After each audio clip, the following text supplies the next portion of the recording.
Frimas et incertitude règnent en ce mois de décembre où nous n'avons guère l'esprit à fêter Noël, tant chaque jour nous apporte son lot de désillusions, de mauvaises nouvelles. Des usines de conserverie vont fermer dès janvier en nombre. Les économistes, depuis un bon moment, nous alertent sur la catastrophe en cours. La sobriété énergétique est le nouveau mot d'ordre. Dans les écoles, les enfants sont en manteaux et bonnets devant leur pupitre toute la journée. Il y a une recrudescence de personnes sans abri dans la rue. Les banques alimentaires n'arrivent plus à faire face à la demande. Dans les pharmacies, certains médicaments viennent à manquer cruellement. Et ne parlons pas de l'état des hôpitaux. Les décès dans les couloirs des urgences vont finir par devenir monnaie courante, faute de personnels et de soins. La menace de coupures d'électricité, les augmentations exponentielles des factures d'énergie, le manque de matières premières qui oblige de plus en plus d'entrepreneurs à mettre la clé sous la porte ou à mettre au chômage technique leurs employés. Et parallèlement, l'élite continue à vouloir imposer des réformes ubuesques, à faire les guignols sur les plateaux télé, à mentir, à détourner de l'argent public et j'en passe. L'effondrement de notre société est acté. Il faudrait être aveugle pour ne pas s'en rendre compte.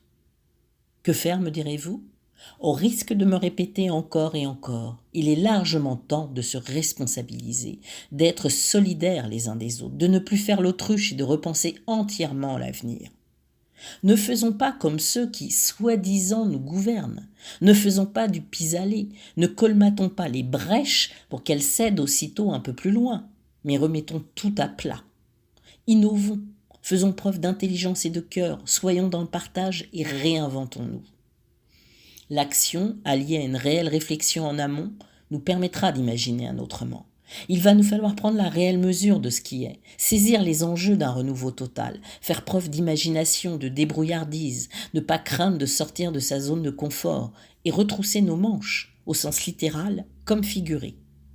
Il est temps, largement temps, de laisser parler notre humanité, d'aimer véritablement l'autre, en l'aidant, le soutenant, en partageant avec lui le peu que l'on a. C'est ainsi que l'on crée le lien entre les êtres et que l'on prend conscience que nous ne sommes rien sans l'autre. Et c'est souvent dans les périodes les plus difficiles que naissent les plus belles histoires de vie.